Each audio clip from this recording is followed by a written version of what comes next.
Hello and welcome to today's episode of Courage Permission Slip. I am your host, Kia, and today I am so excited that I get to welcome Ana Mollinedo Mims to the show. And before we get started, I want to tell you just a little bit more about her. Originally born in Havana, Cuba, Ana is a global C-suite executive and board director known for scaling and growing businesses, driving profit, and steering companies during key inflection points. Her expertise includes a variety of business models ranging from Fortune 500 companies to startups to privately held, family-owned organizations in the United States, Latin America, Asia, and the EMEA region. Europe, Middle East, and Asia, for those who are not familiar. Ana, welcome to the show. Thank you, Kia. It's great to be here. And you got all of that right. That's amazing. I was like, who is she talking about? You know, it's so funny because when I read back people's introduction, whatever version that I use, there are some people that are like, oh, wow, like I sound great. Did I do all that? Right, exactly. And in fact, I would love to ask you that, like, do you, outside of what just happened just there, like, do you really have like an out of body moment where you take personal inventory over your career and then you're like, oh, wow, yeah, I did do all of that? I do, actually. I do have those moments. I remember when I was younger, I really had those moments, like the first, the first time I got on a plane to go across the country for a meeting representing the corporation I worked for. I was in first class and I remember thinking, somebody's going to get on this plane, tap me on the shoulder and say, excuse me, you're living my life. And I want it back. So I have those moments during the firsts, right? Sure. Now I have those moments as I'm working on documents, for board seats, when I'm talking to potential clients about things and I'm going through, well, these are the times I've done these things. And in the back of my mind, I'm thinking, wow. Or really when it becomes super poignant is one of the things that I do is I teach at NYU's division in their master's division for programs in business.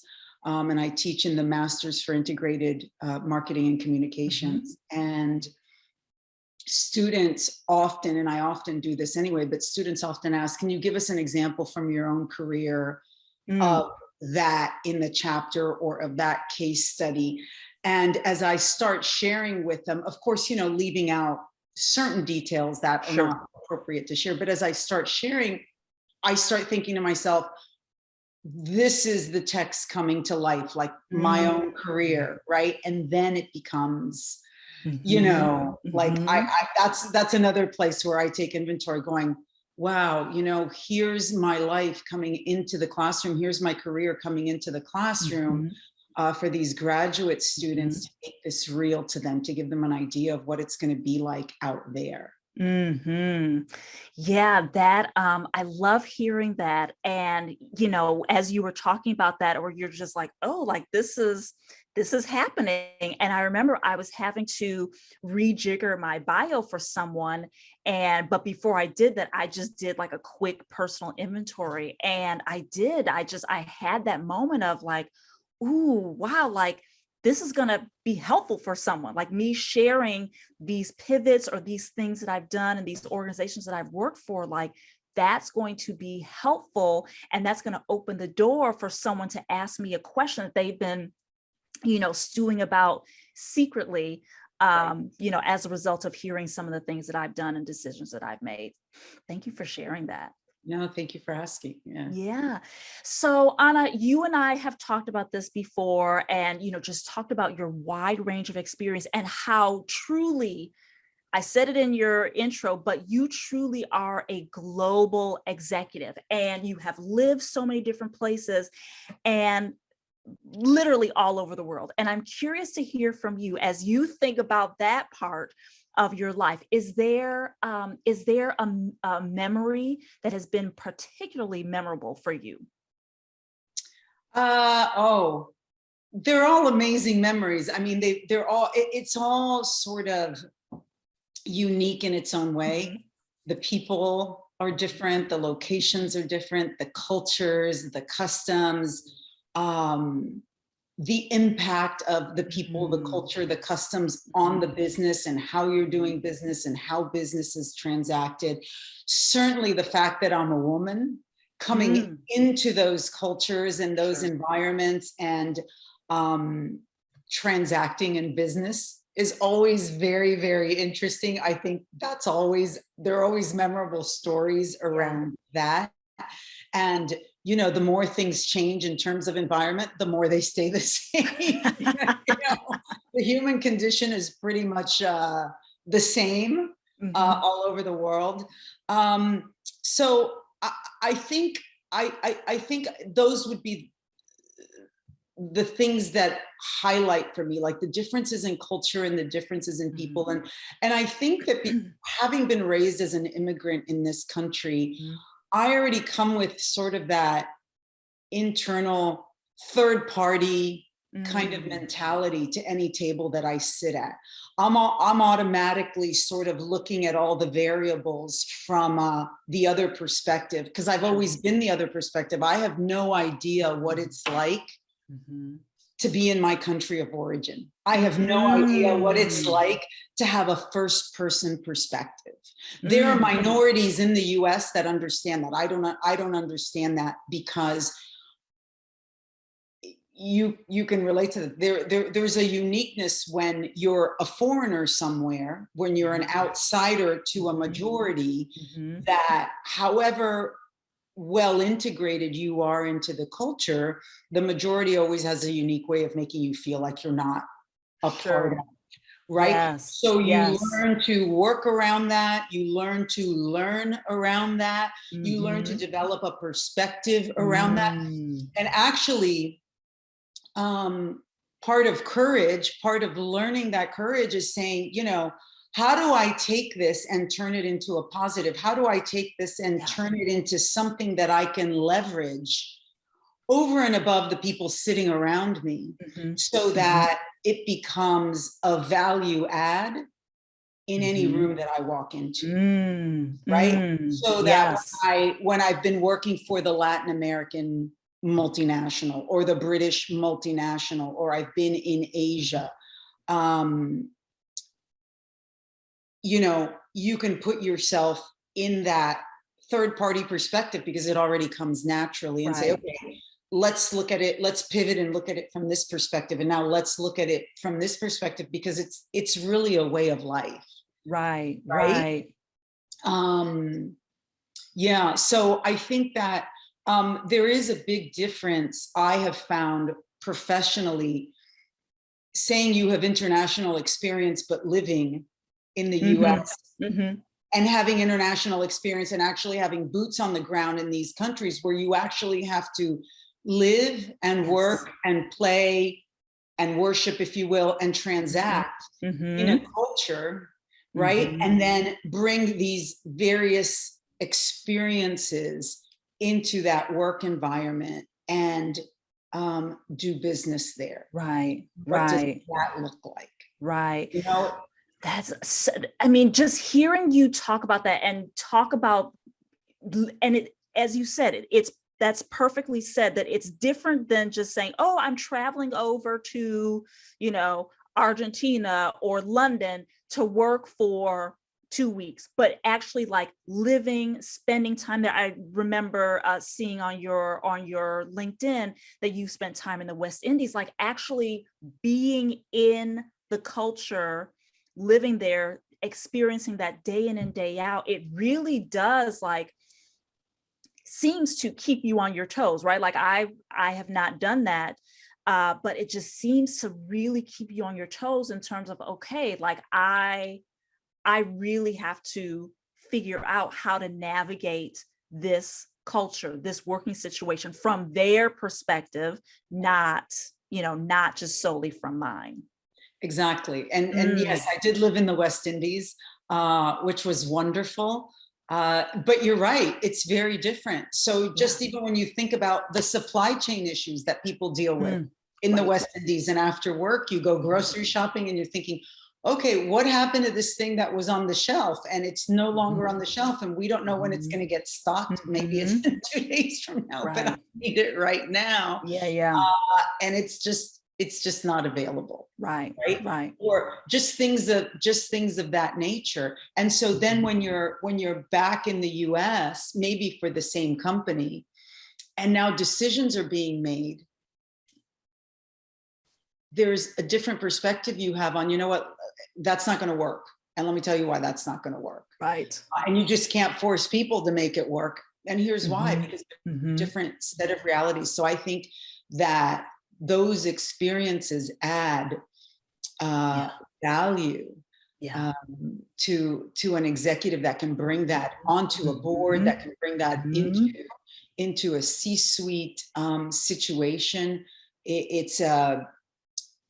It's something that you can't muster up in 2 weeks. And by the way, when you go into a country for 2 weeks, the teams over there are just going to show you the happy, the things that aren't going to get you too riled up, in the community. So yeah. And as you were talking, I was thinking about that adage that so my major was advertising in college, and I remember one of the things we were talking about doing campaign development is think globally, act locally. Thank you for sharing that. And I wish that we could just have a whole conversation just about that, but you tapped into the courage piece. And as you know, this is all about courage permission slips, giving people that, helping to normalize the conversation around fear and courage. And I would love to hear from you, Ana. When you hear the word courage, what does it mean to you? How do you define it? Well, I jotted down five things about that. Okay. I was really thinking about how I define courage. Life happens in seasons, right? Yes. And so in different seasons, like courage takes on a different face. I have to be courageous today in a different way than I had to be courageous when I was in primary school, which was different than how that looked like, in college. So, for all of us, it takes on different things. But I think if I were to boil it down to 5 things, first of all, courage always requires showing up. Right? For me, anyway, it's saying, I'm going to show up regardless, it requires risk, vulnerability, uncertainty, and a degree of emotional exposure.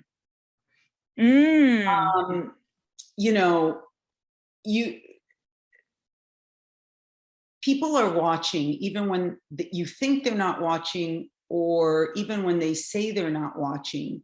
We're always operating with an audience.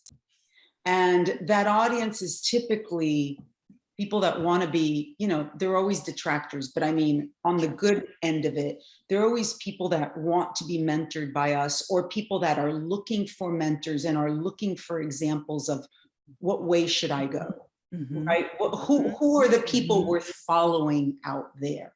And I have learned over the course of my career and the course of my personal life that unless you are willing to have a level of emotional exposure in the things that you're involved in, if you don't have emotional skin in the game, in what you're doing, you're not worth following.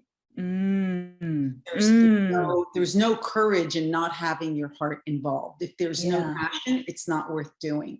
If there isn't a level of your heart in it, like that sort of that angst, that kind of like, I don't know what's going to happen here. And it doesn't mean you show up like a nervous wreck or like you're about to, pass out. But but that sense that people can see, you know what, I'm leaving it all on the table here, but I'm going to leave it all on the table here because this is something that I've got to do. So those are the 5 things for me: showing up, risk, vulnerability, uncertainty, and emotional exposure, a level of emotional exposure.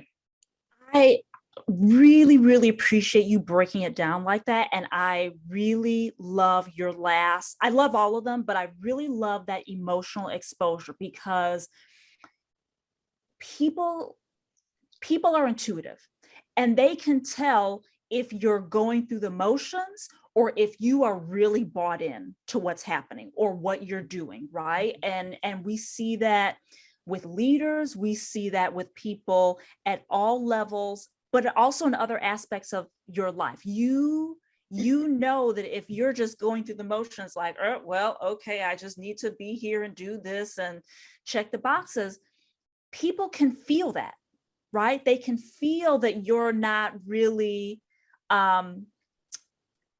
that you're not feeling any degree of like connection to what you're doing, and then you'll be treated accordingly.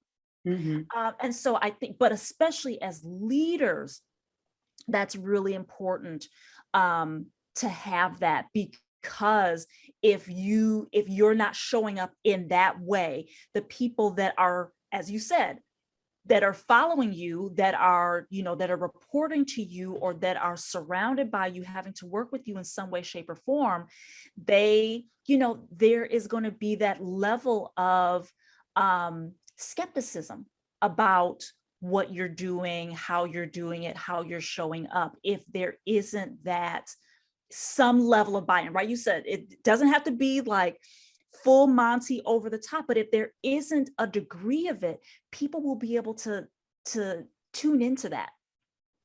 Yes, I know, absolutely. And I think it's the same whether it's a career perspective or a work perspective. And I think that for women particularly, that's become something that we unlearned, and then somewhere, I can speak for myself, it's something that when I entered, my career track, it was like, oh, you gotta check that at the door. And then it became easy to be very caustic. Yes. Right. And then that's a problem, right? And so then it's like, okay, you have to unlearn that. Yeah. And then and so now I'm so thankful for where we have evolved to in business, where we are at, because it's kind of like, look, this is how we're going to work. This is who we are. It's a much more organic environment than it was some years ago, right? And so it's much more accepted to say, you know what, here's what I'm feeling about this. Here's where I'm at with this. And it's much easier to have a dialogue around some of these things than it used to be. Right. So bravo to the generation that's led us there, because I'm thrilled about it. Yeah. Well, and I mean, and I think about this from a coaching perspective, but there's been so many articles that are being written about this shift in particular in the work culture right now, and with leadership culture, and how this really like, do as I say, not as I do. Don't ask me why, just move forward. How that is shifting. But, you said it perfectly about how it creates dialogue.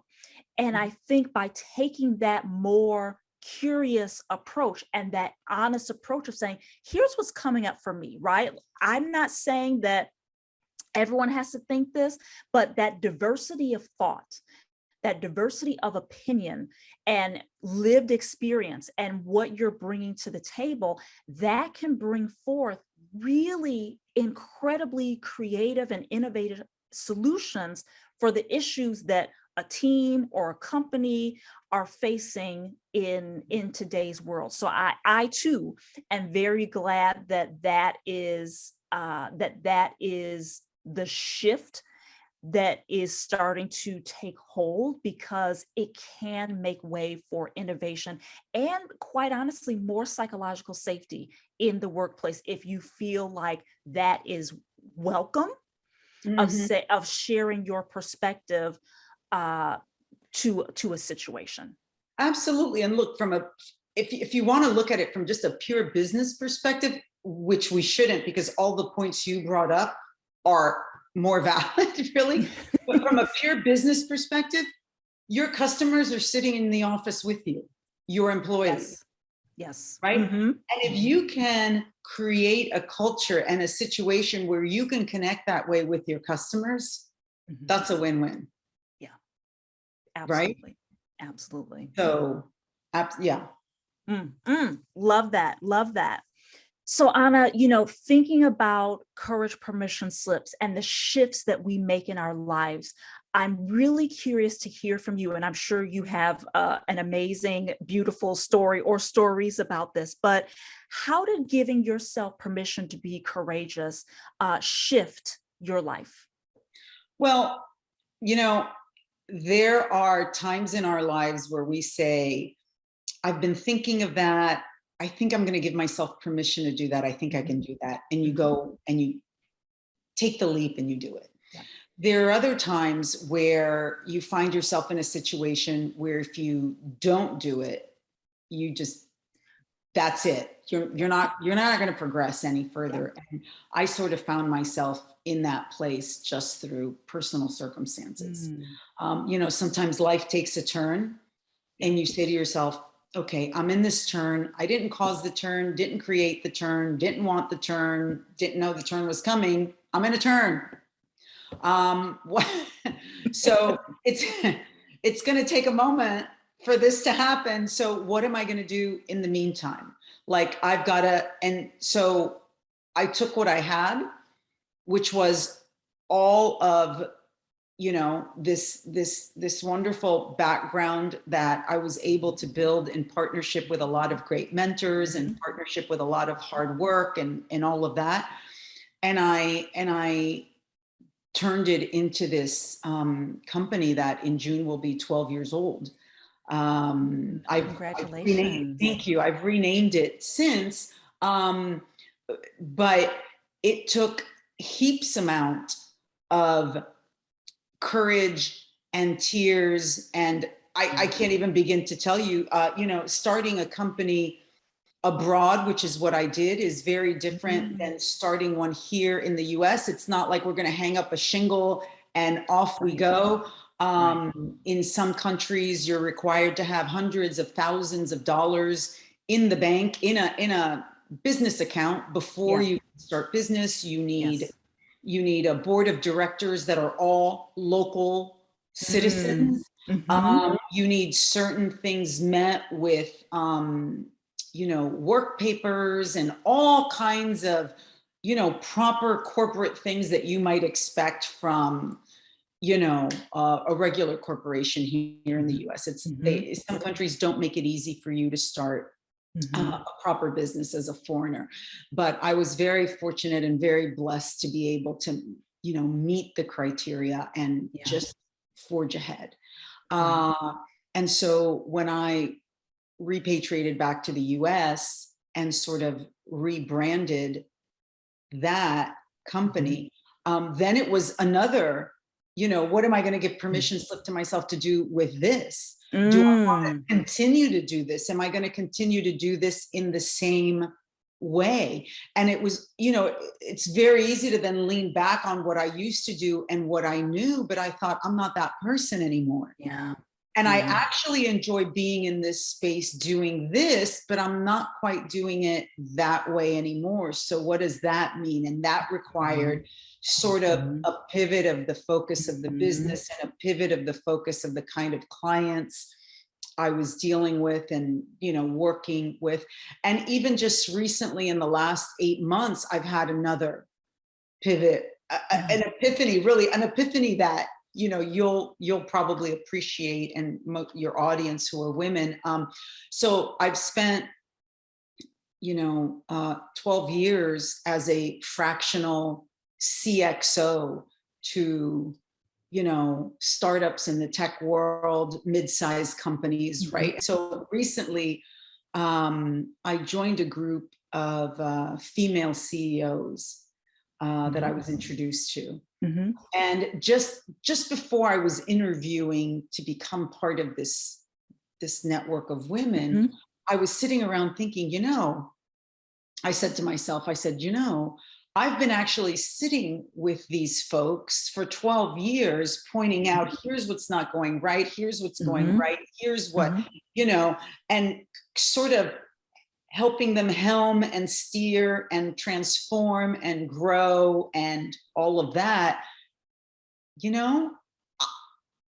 I'm probably ready to take on a role in the same size company. Like, this was a huge epiphany to me. Meanwhile, there were people in my circles who were ready for me to make that leap. And just like a classic woman, it was like, I needed 15 people to affirm that. And to me, it was an epiphany. It wasn't an epiphany to anybody else except for me, right?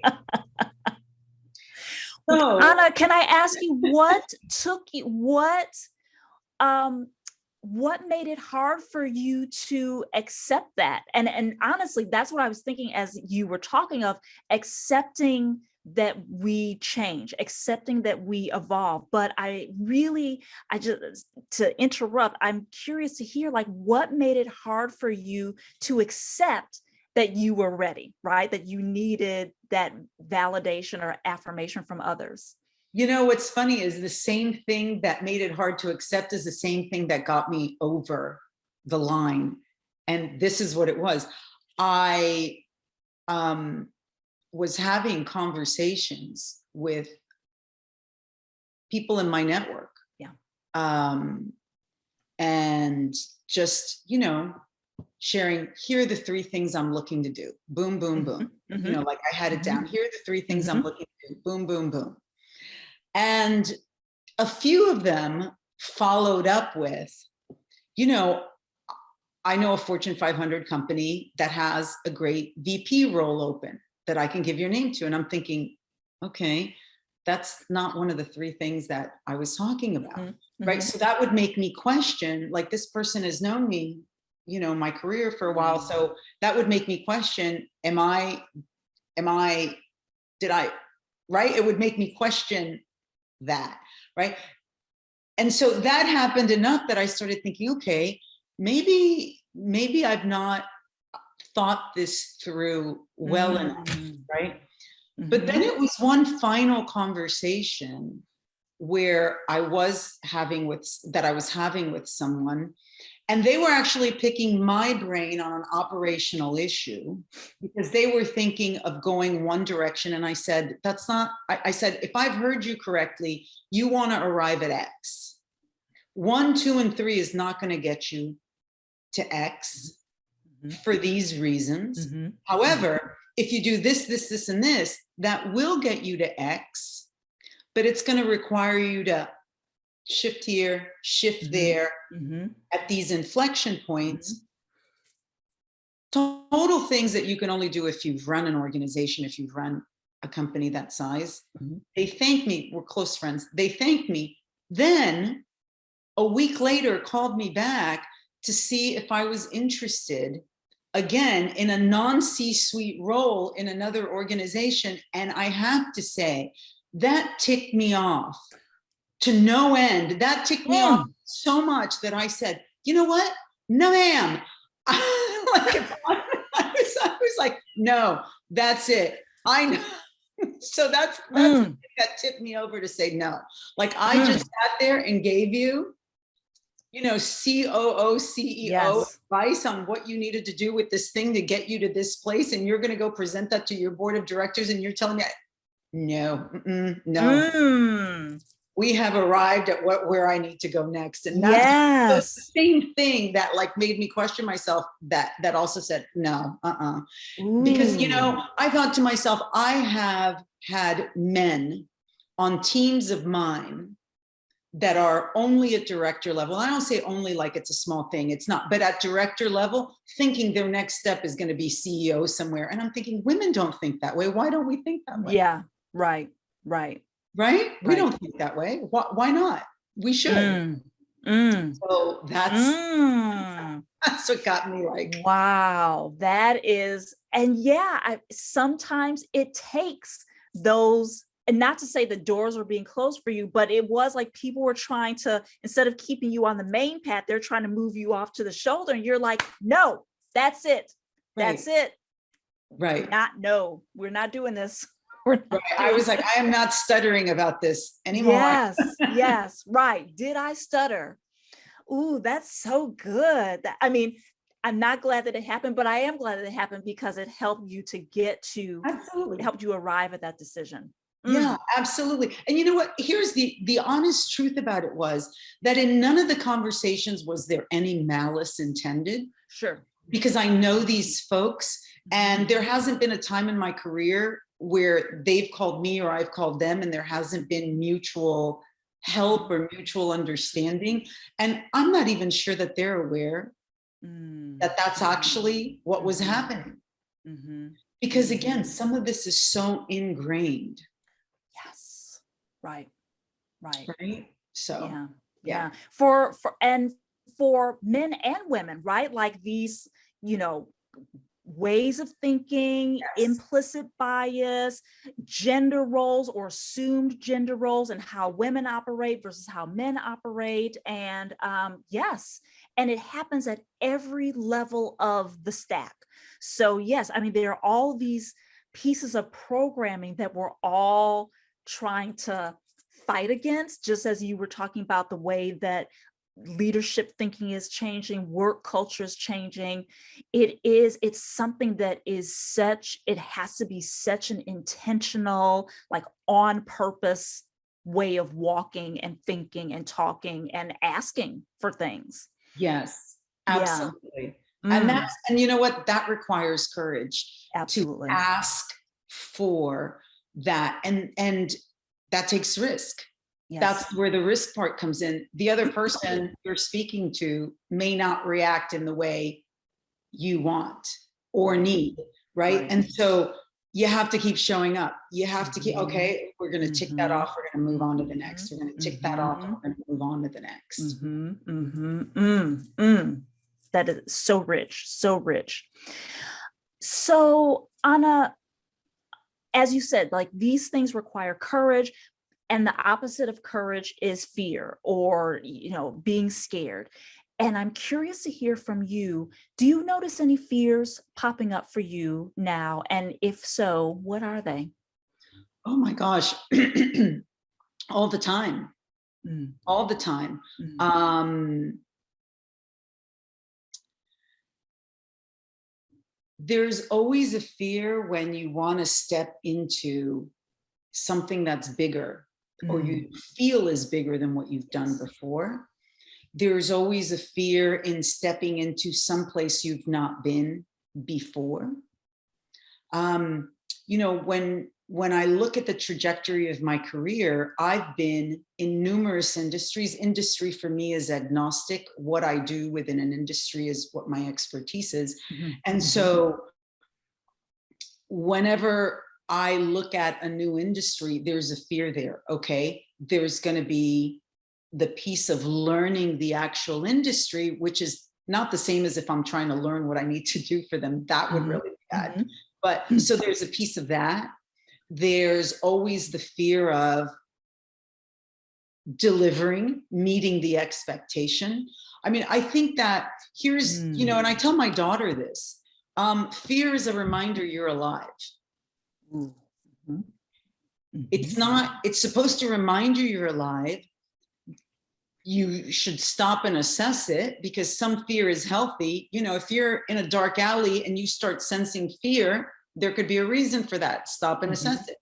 mhm. But if you're doing the thing you know how to do and you've prepared yourself for and you're feeling fear, you need to ask yourself, is this just that natural fear that comes? You look Right. at it and you say, thank you very much. I'm alive, and you keep going, which is what I do.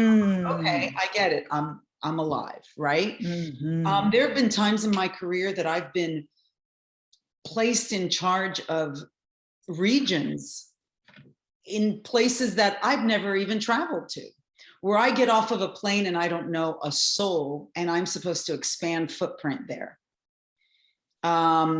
It's scary when I get on that plane, because when I get off on the other end, I realize don't know anybody there, got to get to know somebody there really quick. And I only have X amount of months, a year, whatever, to build solid relationships enough to expand this company's footprint into this place. And failing is not an option, right? There's always fear in that. I mean, on a personal level, there are all the fears that come that we women have, right? It's like, okay, am I going to have to put up with the usual stuff? You know, is there going to be the gender thing? Is there going to be the Hispanic thing? You know, is there going to be, you know, the single mom thing? When I get a contract, you know, I've got to look at it well. My attorney's got to look at it well. Is there going to be something, you know, there's always that kind of looking over your shoulder thing. The fear of balancing everything.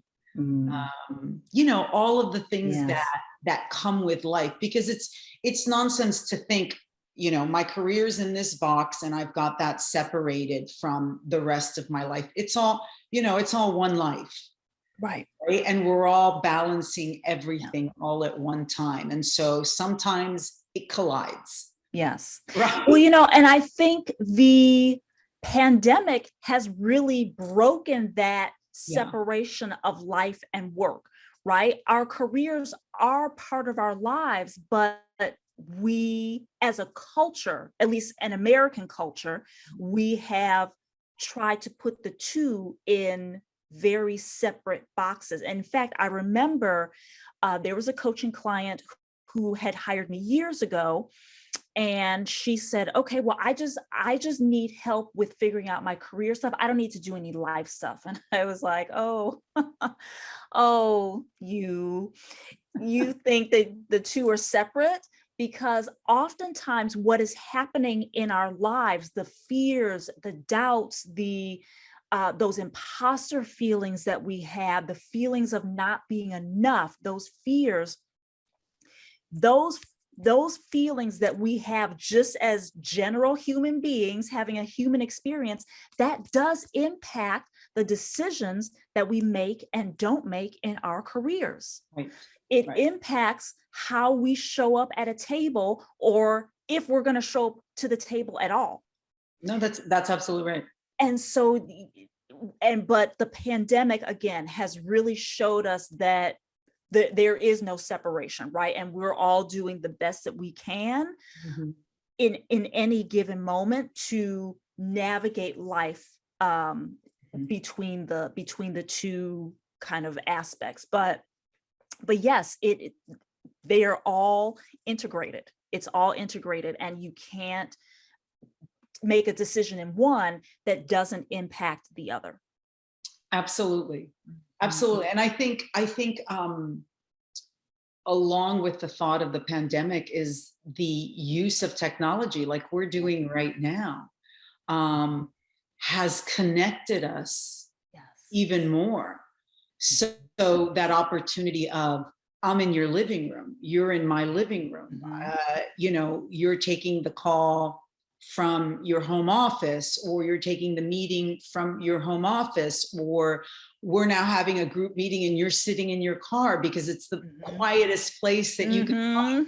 These very human sorts of things. Some of that has been, you know, that strips away some of the fear. The technology has stripped away some of these other unnecessary fears that we might have of how am I perceived? How am I not perceived? I mean, and I don't know if you remember at the very, very early stages of the pandemic 2 years ago, the guy that was on the news whose kid came in the background, that's what kicked it all off. And he's in a suit, but his kid comes in and the housekeeper comes in behind the kid, and she's like, you know, or whoever she was, she comes in, and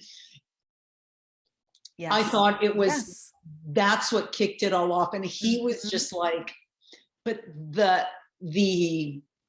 reality of, this is our reality. I'm at home. I'm, you know, this is where we're at right now. We're in quarantine, we're home, we're doing this. It was perfect, you know, and that kicked off a thing that we can't go back from that now. But going back to the fear parts that still exist, I think it's, you know, I still think it's how to balance all of it, right? How to balance all of it, how to continue to say, if I want to continue to pivot, how am I going to continue to pivot? And if I pivot in this direction and I decide, that's not quite right, or that doesn't suit me, how do I pivot back into this other thing that I really enjoyed doing? You know, I mean, so there's all of that all the time. I think for me, I've always been the kind of person that I look at it straight in the eye, and I'm like, yeah, okay, this is what it is, but it can't stop me. Yes. There's already probably a line of things and people trying to stop me, and this isn't going to be one of them coming from within myself. Yes. And I'm glad that you came back to that, because I loved what you said. And I was writing down as you were talking, where when the fear pops up, and there are many all the time, right? Like we're always navigating some fear and assessing it. But I love what you said. Thank you very much. I'm aware. Moving on, right? And that is something that, I mean, first of all, that's one of the reasons why I have this podcast, is because that was any kind of fear, but there were three that are really common with a lot of the clients that I work with. And I was having the same conversation over and over again about, okay, you're making your fear more important than the thing that you want to do. And so, like, what's the impact of that? What's your excuse for making the fear more important, right? Because again, unless it's something that's life-threatening, which most of the things that we're doing in our daily lives are not, unless it's life-threatening, is it really worth, you know, negotiating your dreams and goals and visions for that?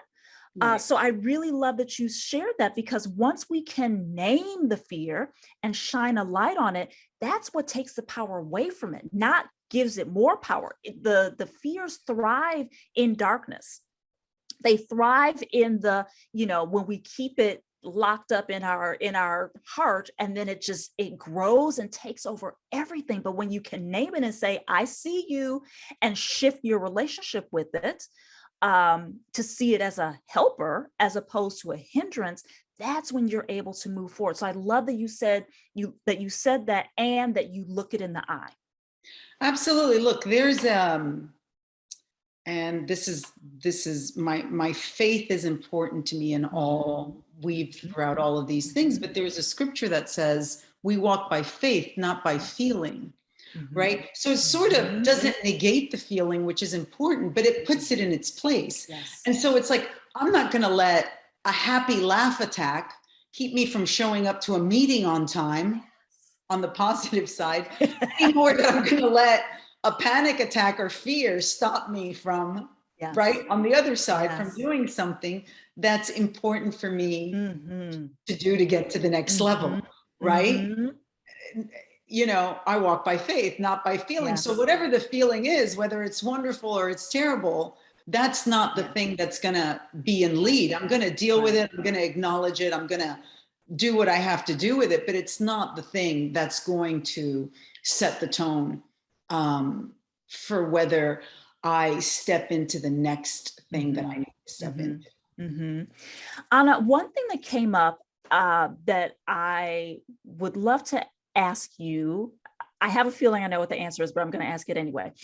When you were talking about the difficulty of starting your business in a foreign country and all the hoops that you had to jump through to do it.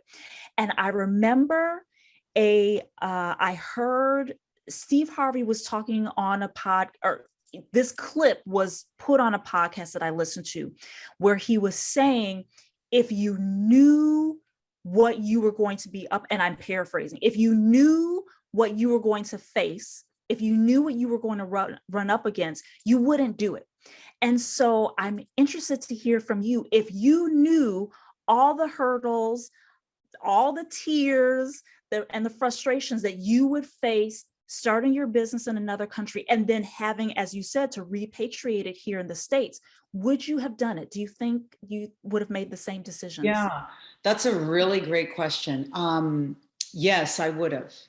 I would have. And I'll tell you, I would have, because the learning, the growth that I went through in doing that, the experience that I got doing that, you know, I have the ability to sit with clients that are startups that are thinking, I'd like to go over there or over there at some point. And I have the experience of actually starting a business in a foreign country. Not many people can say that. And it's not just hanging up a shingle and doing some little tax document thing, right? There are tax regulations, there are, you know, employment work pass regulations, there are a number of regulatory fiscal things, right, that I can offer to a founder of an organization looking to do that, you know, and even to a private company that's thinking we want to expand into another, you know, there are learnings from that I personally have that they've not read in a book. I didn't hear it on a podcast, which are great learnings. But believe me, when you've heard no, or you've stood in the line, or your form comes back because the word should have been here and it's over here, or whatever the thing is.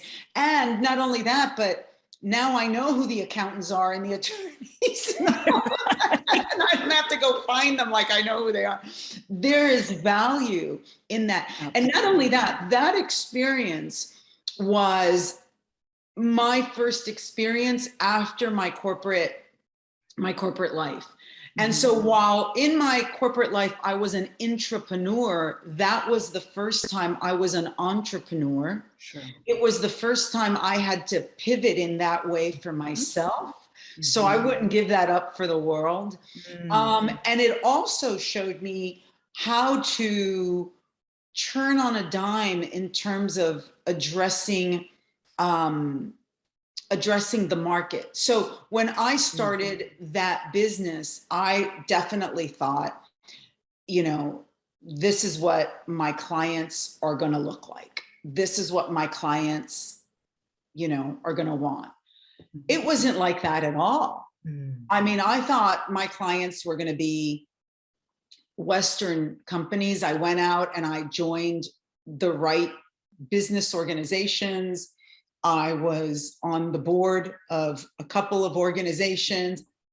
My customer base was local, Asian. I was doing business in the region. I thought I never expected this in a million years. But as I saw things shifting, I was like, I got to take an opportunity on that. I got to take an opportunity on that. I got to go get myself in. So there was a lot of learning and knowing how to do that, because believe me, when you're a corporate executive, they don't teach you how to market yourself. Right. They don't teach you any of these things. So I would not give that up in a million years. I would not, no, I wouldn't. And it was hard, but I would not. Yeah. Yeah. And what is so important about what you said, Ana, is that learning and growth came from all those things. Learning about resources came from that decision. And every experience can be a learning opportunity if we allow it to be, right? Whether it's a wonderful experience or if it's the experience that nearly broke us, right? Like everything can be a learning experience for us. Absolutely. Yeah, absolutely. I think on a personal level, I learned a lot about myself as well.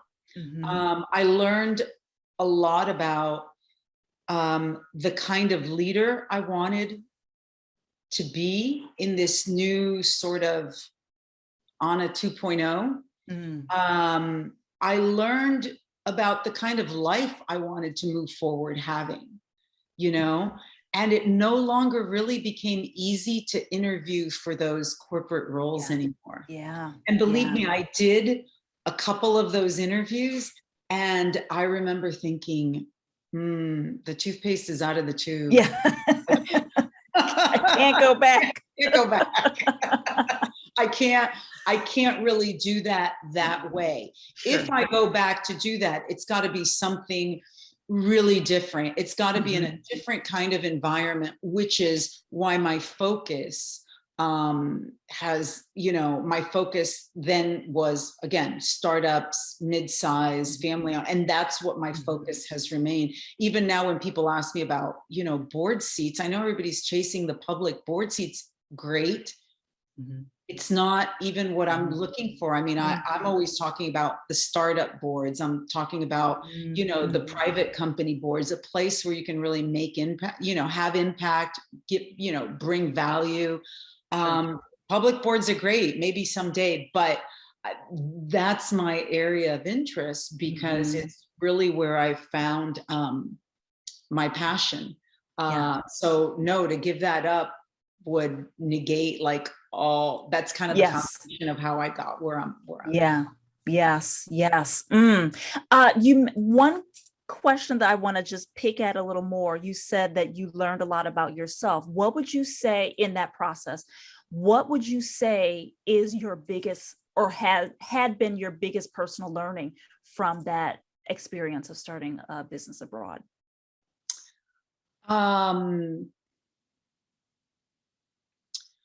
You know, waiting and flexibility. There's a lot of timing, sort of like wait for it now, right? There's an art to that.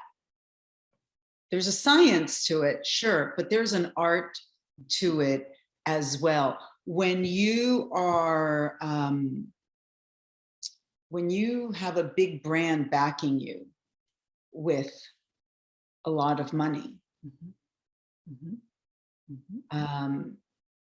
the art of waiting doesn't necessarily have to be developed.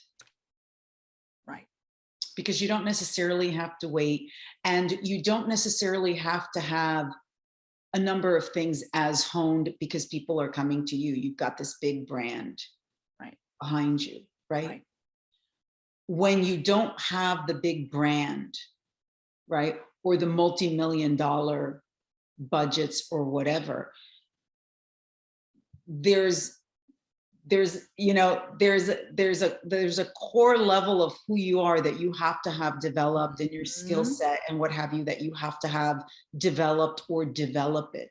I think also what was going on for me at the same time as I was starting off was that I was also raising my daughter. My daughter's 16. She was in primary school, and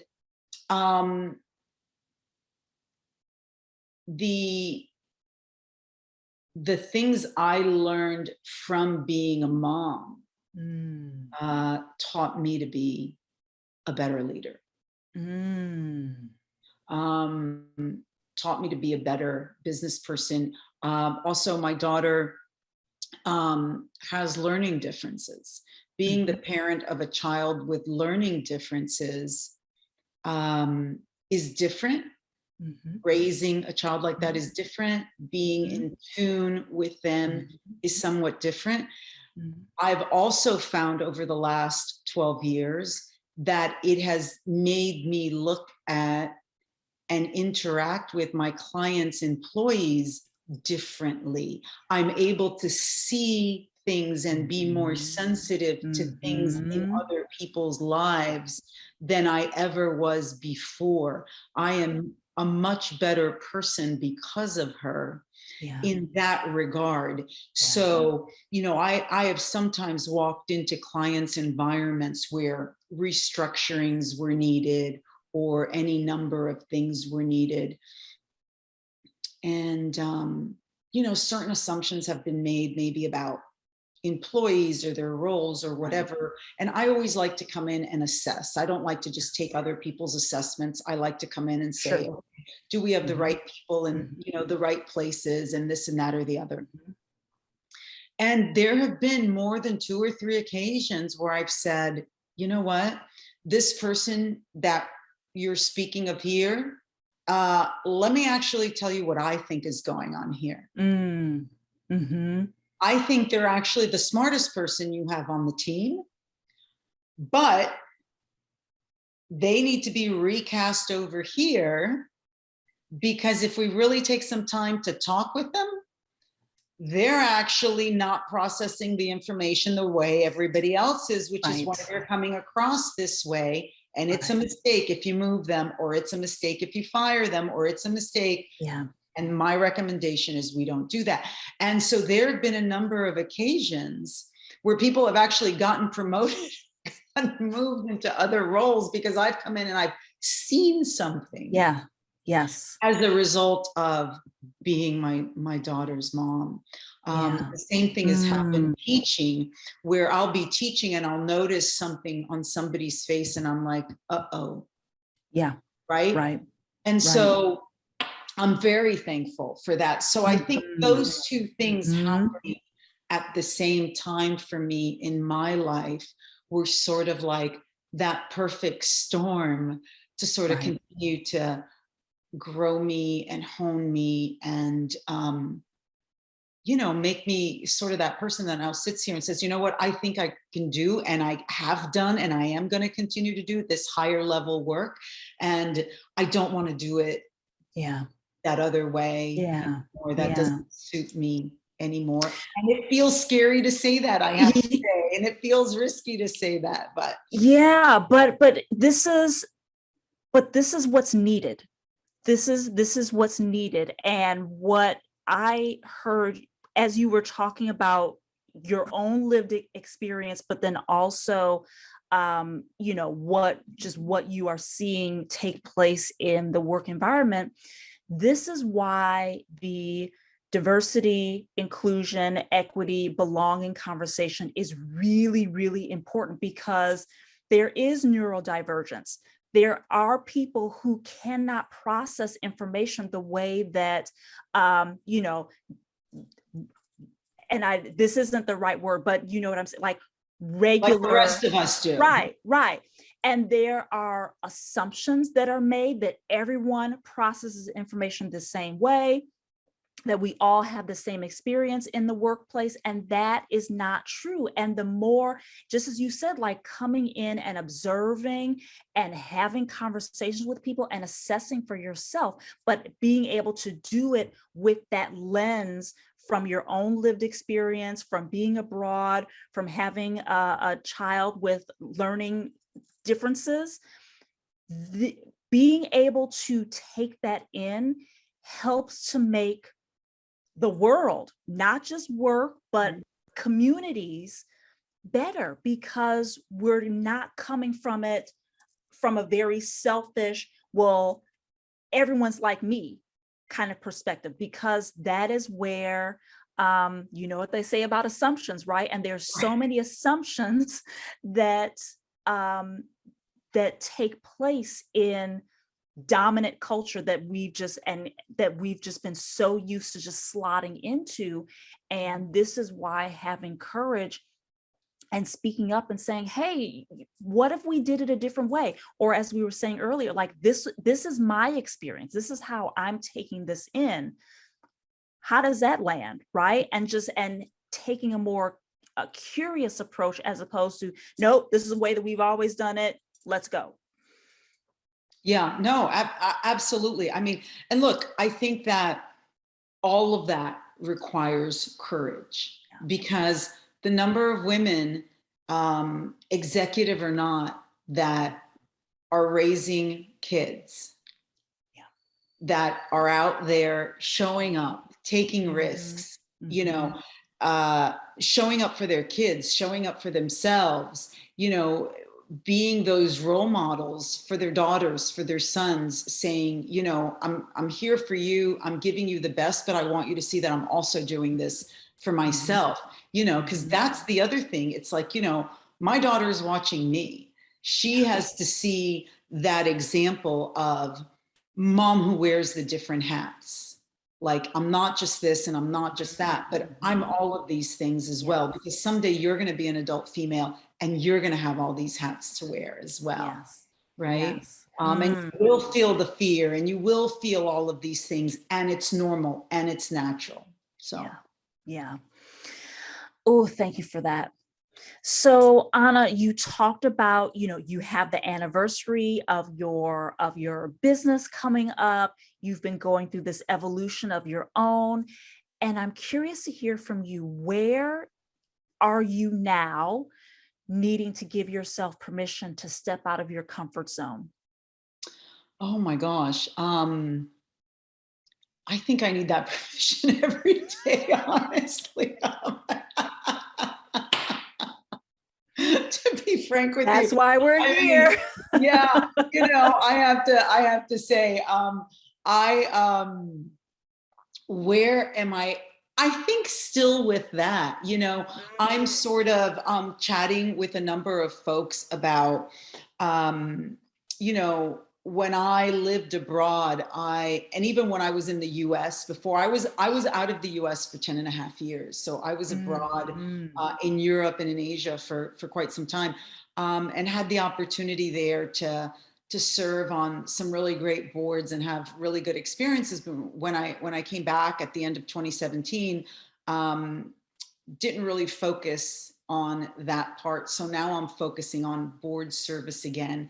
And those conversations can be a little daunting, right? And so getting over that, you know, when somebody sends you, you know, the requirement for, you know, open board seats, and I'm like, okay, well, I hit the first three, I don't hit the second two. Should I submit my information anyway, right? So I go through these things in my head, you know, and so I think that's kind of like the next thing. And of course it's ridiculous. Of course I should submit my thing. It's like 3 out of 5. That's kind of, you know, when you assess that in terms of, if I were to look at those odds making a business decision, I would definitely go for it. Depending on what it was, I would go for it. Right. So, but it's that, right. It's just things like that. So I think that's really it. I think when I look at my business, as I continue to further hone in the fractional work that I'm focusing in on, those roles that I really want to look at, I think there's that. But I've entered a good place now, you know, and it's been you know, it's been a while coming. I think, you know, for me right now, it's you know, the college journey with my daughter, as she looks out, you know, 2 years from now, and what that means, and there'll be a pivot for me there. You know, you start moving from mom to advisor, and you know, like you know, she's been trying to think I'm an advisor since she was 12, and I'm like, no, young lady, not quite. You know? So there's a pivot, you know, there'll be a pivot there as well. So yeah, I think that's really the main thing for me, is sort of like the board piece, and navigating that. There's Yeah. yeah. So rich, so rich. So Ana, there is someone who has been listening to our conversation, and they have a goal, a dream, a vision on their heart, but fear has been a little too important and they're not taking action. What is your guidance to that person so that they can move forward towards that dream, goal, or vision? Gosh, well, you know, I'm the type of person, I always ask questions first before I answer the question, which I know my students, it infuriates them. It's like, can you just answer the question? Like, aren't you here to answer questions? And I'm like, no, I'm here to teach you to think. I'm here to teach you, not to give you answers. It's graduate school, for Pete's sake. But so I would say, well, first of all, what is it that it's a fear of? Number one, you know, two, is it a rational fear? Like in a normal day-to-day sort of thing, what are the chances of this thing happening? Right? Is this the you know, if I do this, 15 clowns are going to come out of my closet and attack me while I'm sleeping? I mean, is this like an irrational fear? The chances of this happening are close to zero. Or is this the kind of fear that I was reading and statistically it happens 5 out of 10 times? I mean, what kind of fear is this? Because I think that when we sit down and we make our fear something tangible and really start talking it out loud, we realize, oh, okay, I think maybe this is just in my head. Sometimes the fear is fear of the unknown. That's never going to go away. You're not going to know till you know, and you're not going to know until you start walking down that path. And the best way to get rid of fear of the unknown is to walk down the path and start unveiling everything. Yes. The most common fear is what I call fear of man. Afraid of what people are going to think, a fear of what family is going to do, fear of friends, fear of losing your job. It's a fear of the people around us. And typically, the people around us that themselves have not done what it is you're trying to do. And what I would say is, my father taught me something when I was a teenager, and he said, if you want to go here, don't surround yourself with people that are already where you're at. Surround yourself with the people that are there. Figure out how they got there.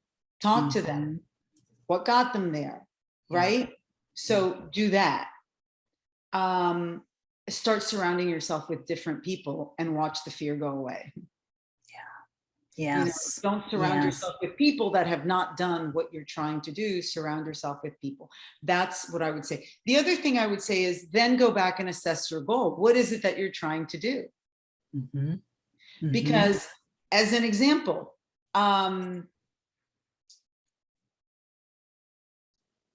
there are things that require training. Are you trying to do something that requires training and you don't have the training? That might be a legit fear, right? Then I would say, go get the training. That's an overcomable thing, right? So then those are other things that you have to sort of look at. That's how I would approach it. I'm a very pragmatic, rational person before I ever get to the emotion of the thing, because I find that by the time I answer certain questions and by the time I look at certain variables, the emotion is down to, oh, okay, it's this. And to your point about if it's something that you can get training for, right? That's part of the preparation.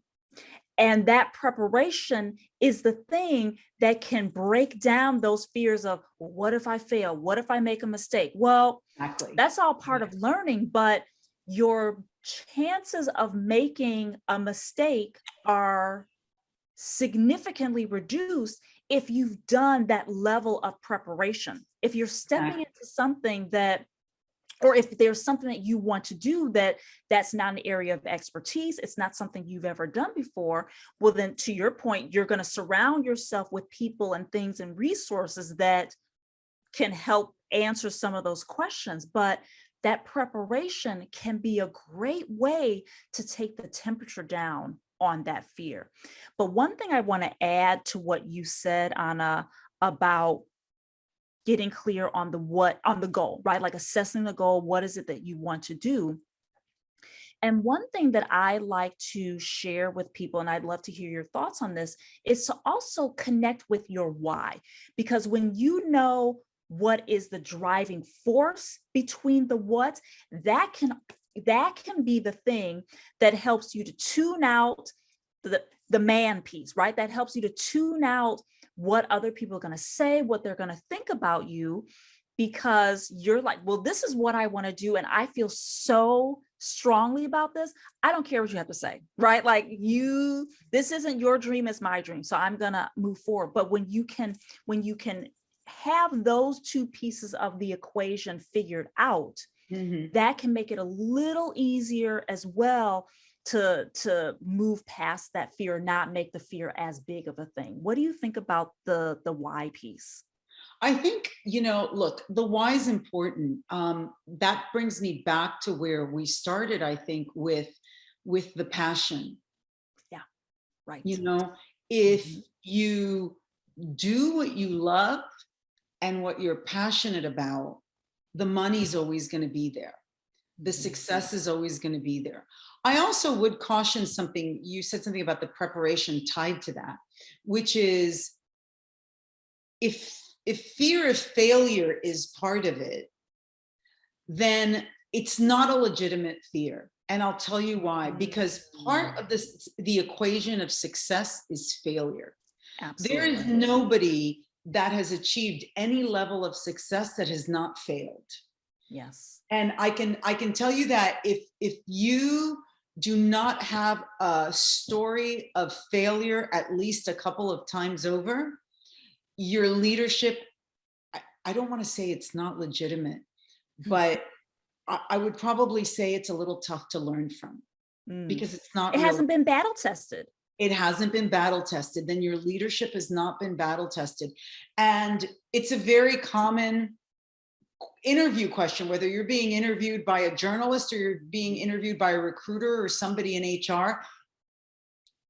An executive, tell me about a time that you've failed and how you turned it around, because that ability to be resilient, to show up again, to be courageous in the face of adversity and in the face of failure, that is very, very important. It's a character question. Yes. It's a character question. And there are tons of people out there that I've met that are like, I don't like to fail. Well, then that's somebody who tells me in a pinch they're going to hesitate.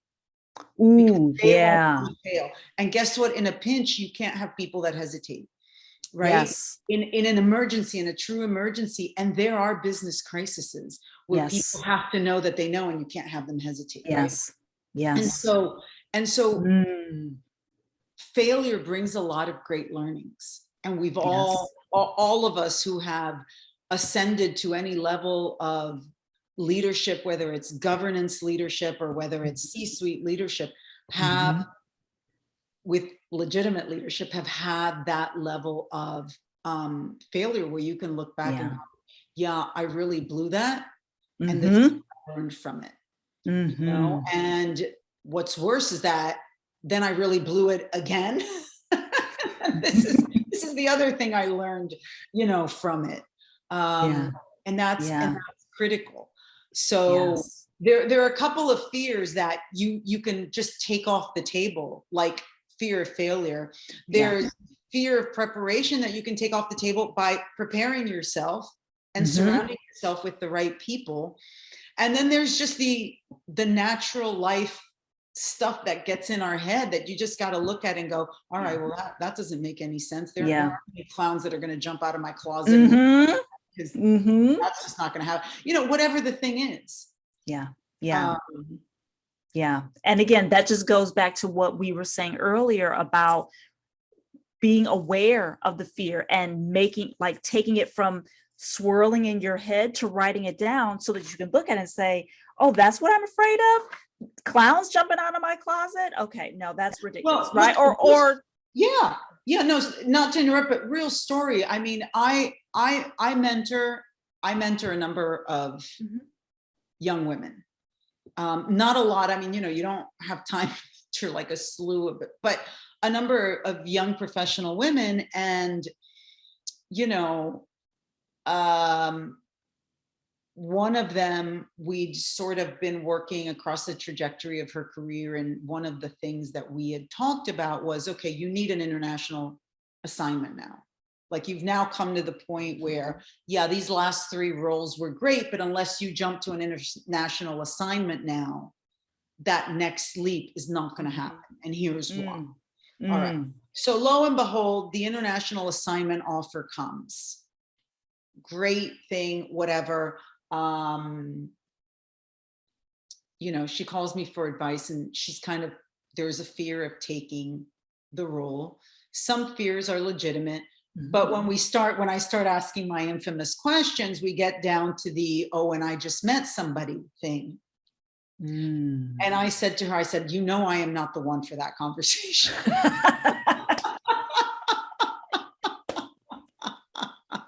Now, don't get me wrong. I may not look it, and I may not always come across it, but I am a big softie and a big, you know, romantic. And I love all of that. You know, boy meets girl, boy sweeps girl off her feet. Boy does it the right way. It's none of this new fandangled kind of, you know, weird stuff or whatever. You know, I mean, it just sounded wonderful. But she could just see, because she could see on my face that I was like, I'm like, look, that's not the relationship here. So I said to her, I said, look, I said, you have a lot of time for that. I realize that nobody these days feels they have enough time for that, but you do. You have enough time for that. And if this person respects the trajectory you're on, which now is a good time to test it, they're going to respect that you need to do this. I said, that's just my 5 cents. I said, but if somebody, you know, because you have to also use the lingo, right? If somebody bounces because you have an opportunity you're waiting on, and that's not okay. All right. Fast forward, she took the assignment. Boy's resigning from his job, taking an assignment in country where she's at. Okay, right person. Do you see what I'm saying? So, you know, again, some fears can be worked through with the appropriate conversation versus just sitting in your house going, it's not going to work out.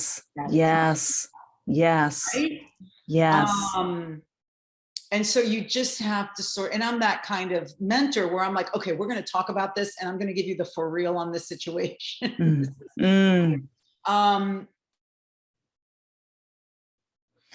And that is a perfect example of why you've got to shine a light on the fear.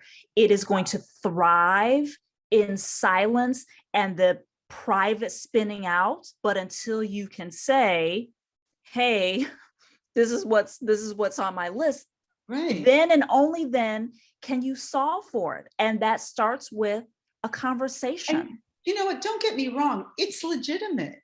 I've fallen in love. That's legitimate. That's cool. Wonderful. Hey, hoping it'll happen for me someday. You know, it's perfect. Wonderful. Let's talk that through, though. Instead of having it bring up all these other things that aren't really the topic, let's talk about the topic. Because that's the other thing I would say to whoever is feeling fearful. What is the real fear? Is it what you're saying is the fear, or you know what I mean? Or is it, or are we talking around what it is? And is there something that's really there that's really hard to talk about? That's really making you afraid. Right. As one of my favorite pastors says, call a thing, right? Like, don't put all this like pretty verbiage on it and scenarios, like call the thing. Right. Yeah. No, I agree. I agree. So that's what Ana, thank you. And I think that, I mean, really important advice. And I really appreciate that example, because this is in real time, right? Like, this is fluid. These are real things that people are dealing with and facing and feeling like they can't say it out loud. And you sharing that story gives someone else permission to say, here is the thing, or the things that scare me. Yeah, if I could add something just please to that really quickly, is that I think that you know, there was a point in time perhaps that uh, for women to have that personal life piece be a fear was frowned upon because of your mobility. Now, unfortunately, I think it's still frowned upon because for different reasons, because people are, oh, I don't, I don't want to come across like I need that. Mm, We've overcome needing a relationship. We've overcome needing a man, or there are rumblings like that I've heard among mm, different groups. And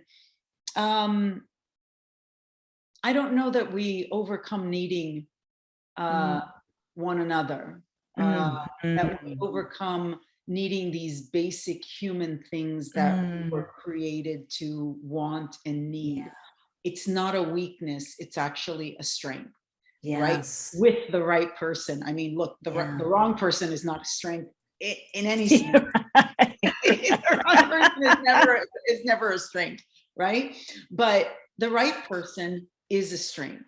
And so the Yeah. way this particular story that I shared ended Mhm, is definitely, that's how you find out. Right person, right time, mhm, great character. mhm. And you got to see that because you Yeah. made the right decision for yourself, Right. Right. right?